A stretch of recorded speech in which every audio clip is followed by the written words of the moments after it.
Well, hello, it's Dr. Cheryl, and today I'm going to talk about the difference between secrecy and privacy in your relationship and maybe in your own heart and mind. Welcome to Sex, Love, and Elephants, the podcast where I talk about love, sexuality, relationships, and the meaning of life. And sometimes we talk about elephant issues as well, deeper teachings from the world of Buddhist psychology, philosophy, and more. But today I'm going to be answering a listener's question. So here's the setup.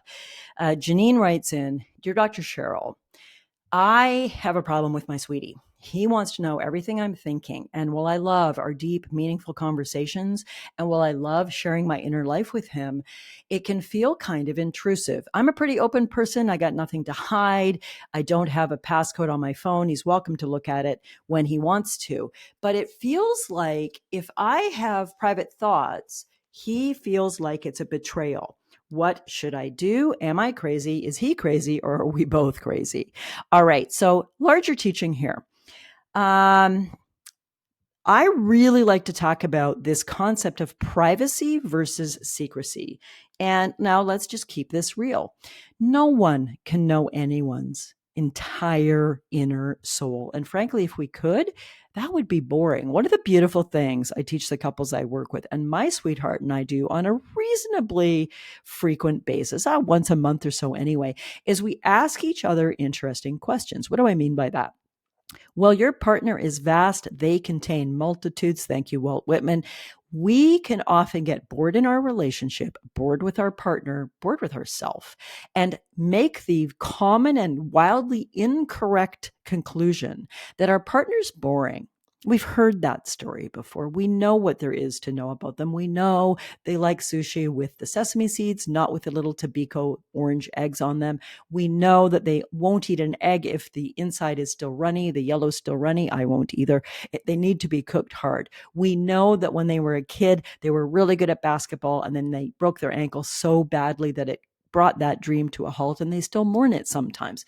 Yeah, but let me tell you, sweethearts, you do not know everything about your partner. It's impossible. And it's frankly unintentionally rude or certainly lazy to think we do know everything about our partner. One of the predictors of deep, meaningful relationship is the ability to have deep, meaningful conversations with your sweetheart, to share some of your inner hopes and dreams, to share some of your fears. My sweetheart and I had a conversation this morning.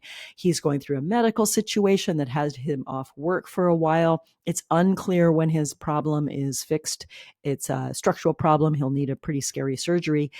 Whether or not he'll be able to go back to the work he used to do, we hope he will be able to. But we had a really deep conversation about some of his thoughts about that. What does it mean for his career moving forward? What does it mean for his income capacity? Will he choose to train in a new field? This was a deep conversation. It wasn't all easy, brought out some scary stuff for us both.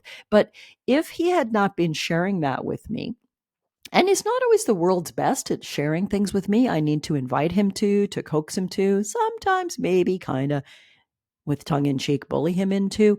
Then he's got all those thoughts going around in his own head, and I'm not privy to them. And when they're important thoughts that are about my beloved's well being, about his hopes and dreams, about his future, it's better for our relationship. It's better for any deep relationship if we're willing to share some of those with our partner. Notice I use the word some.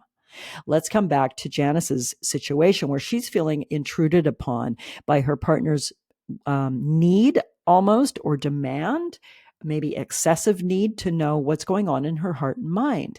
So where is the line, everybody? Should you tell your partner everything? Now, some of what I'm going to say may surprise some of you. Let's find out. No, you shouldn't tell your partner everything. There's a difference between privacy and secrecy. Well, what that be, Dr. Cheryl? I'm about to tell you. Yeah, I'm having fun. I love talking to you all. Love helping where I can, and I certainly practice what I preach. So privacy is something everybody has a different gatekeeping on. What is private material to me may not be private to you, and vice versa. For example, let's say I grew up, this is fictional, but let's say I grew up and one of my parents was a really challenged alcoholic. They had a severe drinking problem. It contributed to their early death. At times, our home life was pretty chaotic with yelling and screaming and alcohol abuse in the home, and it was kind of tough. That's private information. That's my information. I don't need to share with anybody if I'd prefer not to.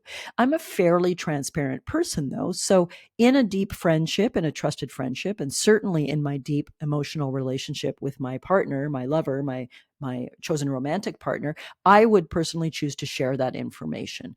It's a way to peel back some layers of vulnerability and say, hey, here's a part of my past that was tough. This shapes me sometimes. If that was my own personal past, it might be that if you raise your voice when we're arguing in a way that's completely healthy and fine, I may cringe away from that because of my past. It may remind me of the ugly, loud, abusive screaming matches my parents used to have when one of them was under the influence of alcohol and in their addiction. That's helpful for you to know. It can give you some empathy for some of the tougher aspects of my childhood, and it can give you some empathy for some of what I bring to our relationship now at times that may be flavored by my past. So you hear that that's a private piece of my past. Were that my true story? It doesn't happen to be. And I have the right, it's a funny phrase, I don't care for that here, but it is my choice. That's a better phrase.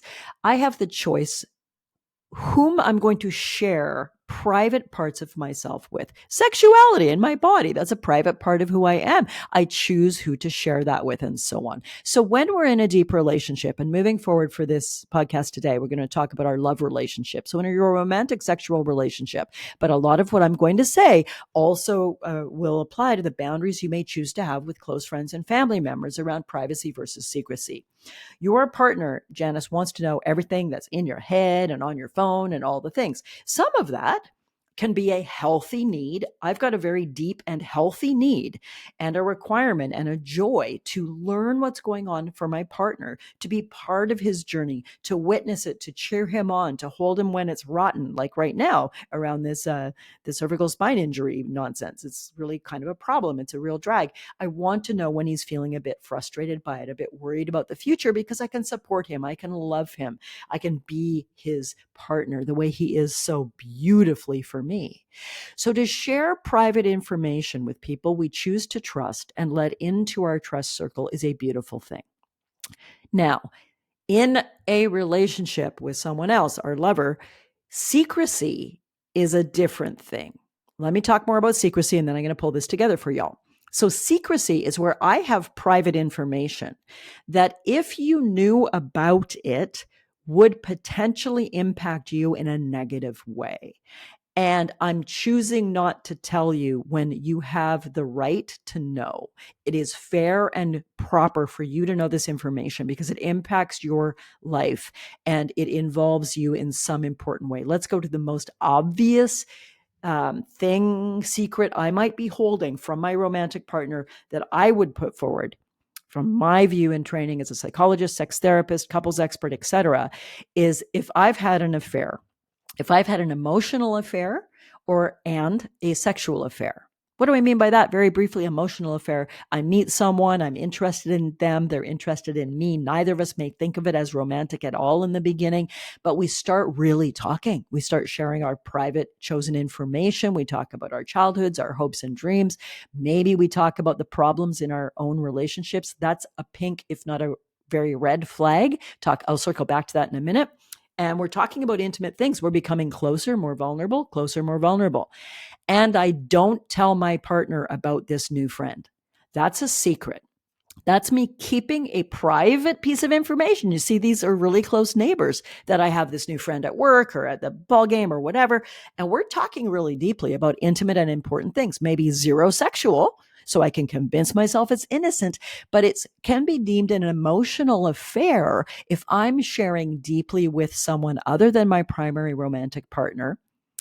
That's the first part of this three-part puzzle. I'm sharing deeply with someone other than my chosen romantic partner, part one. Part two, I'm not sharing deeply some of these things with my own partner. Maybe I'm not telling my own partner how lonely I am, that I feel they don't pay attention to me, that I want to be more sexual together, that I'm having some doubts about our shared dreams of moving to a farm next year, and I'm not sure that's right for me, but I'm telling my new friend. So I'm telling my new friend deep private personal material. That's not necessarily a problem in and of itself. But B, I'm not having those conversations with my primary romantic partner. That's a pink flag. And C, I don't tell my private thoughts that I'm sharing with my, we'll start again from 3. And 3, I don't tell my primary romantic partner that I'm developing a really close bond with someone else. That's a blazing bright red flag. If I'm getting close to someone else other than my romantic partner, and I'm convincing myself it's innocent because we don't have sexual feelings yet, we may or may not have those soon. We haven't kissed. We're not talking about crossing the line. He's, she, they, or just a friend. I'm lying to myself. Because if it was just a friend, I have deep friends that are male, that are heterosexual male, that are gay male, and that are heterosexual female and gay female and more. My husband knows all about them. He knows if it's not their private information they wouldn't want me to share. He knows, for the most part, what I talk to my friends about. There is no private stuff I'm talking to friends about me, that my husband doesn't also know. So listen to this slippery slope. A secret is some information. In this case, I'm developing a really deep, vulnerable, profound emotional bond with someone who's not my partner. And we talk about things that I don't talk to my partner about, and I haven't told my partner about it. That's a secret, because that information is something I'm going to argue your partner has the right to know. And by keeping it from them, you are keeping a secret defined here for the purpose of this dynamic we're talking about as information I'm keeping private that could hurt you. And you have a right to know because it influences your life. Dang right. If my man has a close friend, male or female, that he's telling deep, meaningful aspects of his life to, and he's not sharing those with me, he and I need to look at that. And we need to say, am I making it difficult for you to trust me with your inner world, honey? Should I do a better job of listening without being critical? Or maybe you feel safer to tell a stranger that you're worried about whether you'll have a career when your surgery is over or not. And that's harder to tell me because it impacts me differently. How can we make it safer and more beautiful for you to talk to me, my love? So, circling back to this listener's question, and if you've got a question or a relationship topic you'd like me to cover on upcoming episodes of Sex, Love, and Elephants, send it along to hello@drcherylfraser.com and we'll put it in the queue. More than happy to help you in this beautiful forum. The question from Janice is, my partner wants to know everything. I don't mind. I got nothing to hide. They can look at my phone, but it sometimes feels like, am I allowed to have a private thought? So here's what you're learning today. There's a difference between privacy and secrecy. Secrets are things that can harm the person that you're not telling the information to. If you had a one-night stand, why do we even call it that? Nobody's standing except in the movies where they do it up against the wall. And we've all tried that in real life, and it's actually kind of uncomfortable. If you've had a sexual liaison, if you've had a sexual encounter with someone other than your chosen spouse to whom you have pledged monogamy, if you haven't, that's a different deal. But if you've pledged monogamy and you've had a sexual encounter with someone else, and you don't tell them, that's a secret. That's a secret because arguably your spouse has the right to know. They have a right to know because STDs might be a threat. They have a right to know because it's a betrayal of a trust bond, because you've said you're going to be monogamous together at some point in your history. And it is information that could harm or influence your partner in some really dramatic ways, to the extent that they might decide to leave the relationship with you. You had a sexual encounter with someone else. This is done. I'm moving out. So why would you keep that information from them? Well, I've had the honor and privilege to work with a lot of individuals and couples over the years, and I still do. About 10 to 15% of the couples in my current group of couples I'm working with in the Become Passion program are post-affair recovery. That's part of what brought them in the program. They want to spend 3 months dismantling what's not working and learning new skills and learning to heal and grow together. But trust betrayal, as significant as an emotional or sexual liaison outside of your primary relationship, generally people keep it quiet because they don't want to get in trouble. It's not the most noble reason. Nobody's proud of it. But if I've had a sexual or emotional entanglement, a sexual or emotional betrayal outside of my primary relationship, and I'm not telling my spouse, it's because I don't want to get in trouble. I don't want to hurt them is a more noble reason. That's also very much usually part of it, of course. But I don't want to deal with the consequences of my choice or my mistake, or however I'm telling the story to myself of those activities I engaged in. That is a secret. You're keeping private information away from your partner that they have the right to know. Do they have the right to know what you got them for Christmas because you'd like it to be a surprise? No, you can keep that private. Do they have a right to know every fleeting thought or doubt you have about your life, about your career? Not necessarily. Some of that you may keep private.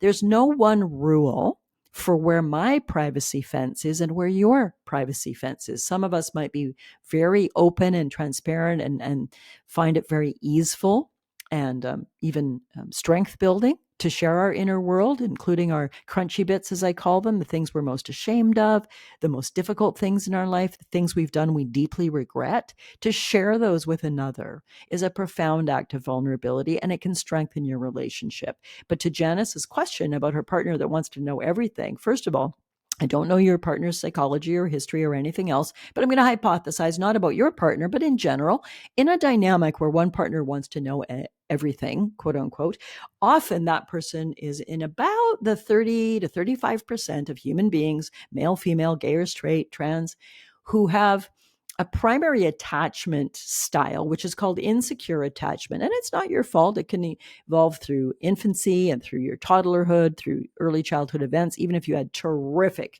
parents who did a really great job of giving you a safe, secure, and loving home. You can still be one of the people with abandonment issues or insecure attachment style. I struggle with that. So no judgment here. And what that can lead to, and it did lead to in me in my teens and 20s in my relationships, was I was really insecure about, was my love safe? Meaning, do you love me? Am I safe? Can I trust you? Will you cheat on me? Will you leave me? Will you stop loving me? It was irrational. The lovely guys in question were people who loved me, were loyal, were faithful, and were honest. And I would still get sometimes insecure, scared, paranoid, and want to say, well, who were you talking to? And what did you talk about? And did you like them? And all sorts of things that aren't my proudest moments, but I have a lot of tenderness for the Cheryl in her teens and 20s who didn't recognize some of my issues, hadn't done the work to understand them better and to handle them with more grace and compassion for myself and more fairness for my partners. We all grow, everybody. If we choose to, we all grow. So, in the case of Janice, whose partner wants to know everything, there's probably an insecure attachment style, which means he or she, I don't know the gender of your partner, he, she, or they, don't feel emotionally safe without a lot of reassurance. This is true of, world leaders, CEOs, anybody. It doesn't matter how smart, how educated, how strong you are in every other way. In our emotional relationship with our intimate partner, we can be very vulnerable and it can trigger a lot of fear. So, what should Janice do? First of all, I hope you'll share this episode with your dearly beloved and let them know you love them, you champion your relationship, you want to have a strong, great relationship forever.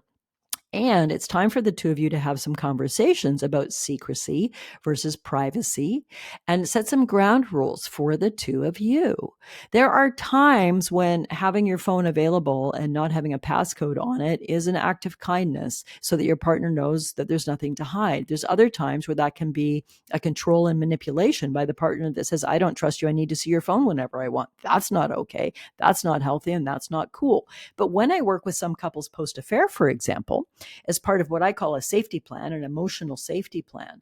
If I'm the betrayed partner and you're the person who's betrayed me, each betrayed partner has different needs for transparency and openness during the affair recovery phase. So it may be that if a lot of your affair, as in it is often in this day and age, takes place through texting and maybe having a secret email account or opening a different WhatsApp or a different text account or whatever, there may be a time when I'm working with a couple in my program, et cetera, where I say for the next X amount of time, maybe 30 days, would you please leave your phone out in the living room? Full disclosure, don't charge it secretly in your office, no passcode on it, or no, or if there is one that your partner knows what it is, and now and then they can check your phone. I do not want that to continue forever. Let me repeat that. It is not okay for anyone to check someone's phone forever. It's generally not okay to do it at all unless it's been agreed to as part of a rebuilding trust plan. So, for example, my honey and I know each other's passcode because when we're driving, one of us might say, oh, can you check who texted me? Or can you look up the blah, blah, blah? I never go into his phone to check except the odd time I'm sitting next to him in the car and I open his phone up because maybe mine's not available or playing music on it or something. And the odd time his text will pop up and I'll say, "Oh, you heard from Gordon. You didn't tell me. What were you two chatting about?" And it's a fun thing. My guy's pretty forgetful. He's like, "Oh, yeah, I forgot to tell you. Gordon and his wife want us to go to their cabin or whatever cool thing." Are you getting the point, though? There's no right answer to what is private to me and what is private to my partner. There's no right answer for how we communicate and to what depth and breadth. Each couple and each individual needs to navigate that. I am, however, giving you a bit of a harder line on secrecy. If you're holding information, particularly the type I've described in this podcast, that would be harmful to your partner, that they should know as your chosen and allegedly honest partner who trusts you, and you're holding information. Maybe you've got a gambling problem and you've gambled away a bunch of your shared finances that you have access to. Maybe you've got a cancer diagnosis and you don't want to tell them yet because they're going through a tough time. If you're holding information that has a big impact on your partner or is dishonest that they have the right to know, figure out how to tell them. I know I just made that sound easy. It's not easy. Get help, get professional help if you need it. And if you're with someone who seems to want to know too much and there's a tinge of, if not insecurity, then a compulsiveness or an extra need to know. I need to know everything, or I don't feel good. You need to gently address that with your beloved. It might behoove them to do some work on themselves and to figure out why they feel unsafe. They might have a history of being cheated on, but how can the two of you negotiate that? So, Janice, start with having a conversation about the difference between privacy and secrecy. And all of us can look at ourselves and say, well, am I being pretty open with my partner, or am I in my head planning my future with them and my worries about work but not including them? And if so, can I write them a letter if open conversation's tougher for us? Can I say, "Hey, can we go for a walk? I've been thinking about work and I've got some big thoughts in my head. I want to try to articulate them." Communication is a major predictor of happiness, health, and well-being in long-term relationships. So learn the difference between privacy and secrecy. Learn how to open your heart and your minds. Learn how to have your own private areas that are just for you. And learn the depth of trust and vulnerability that can come from being transparent and having boundaries. Which brings us to today's love bite. Secrecy that masquerades as privacy is a cop-out. If there's something your partner needs to know and they have the right to know, find a way to tell them. On the other hand, all of us have private hopes, dreams, and thoughts. Share them sometimes, and some of them maybe you keep just for yourself in a special little box that only you visit. All right, I'll be with you next week. Thanks so much for joining me. Until then, I remain Dr. Cheryl Fraser.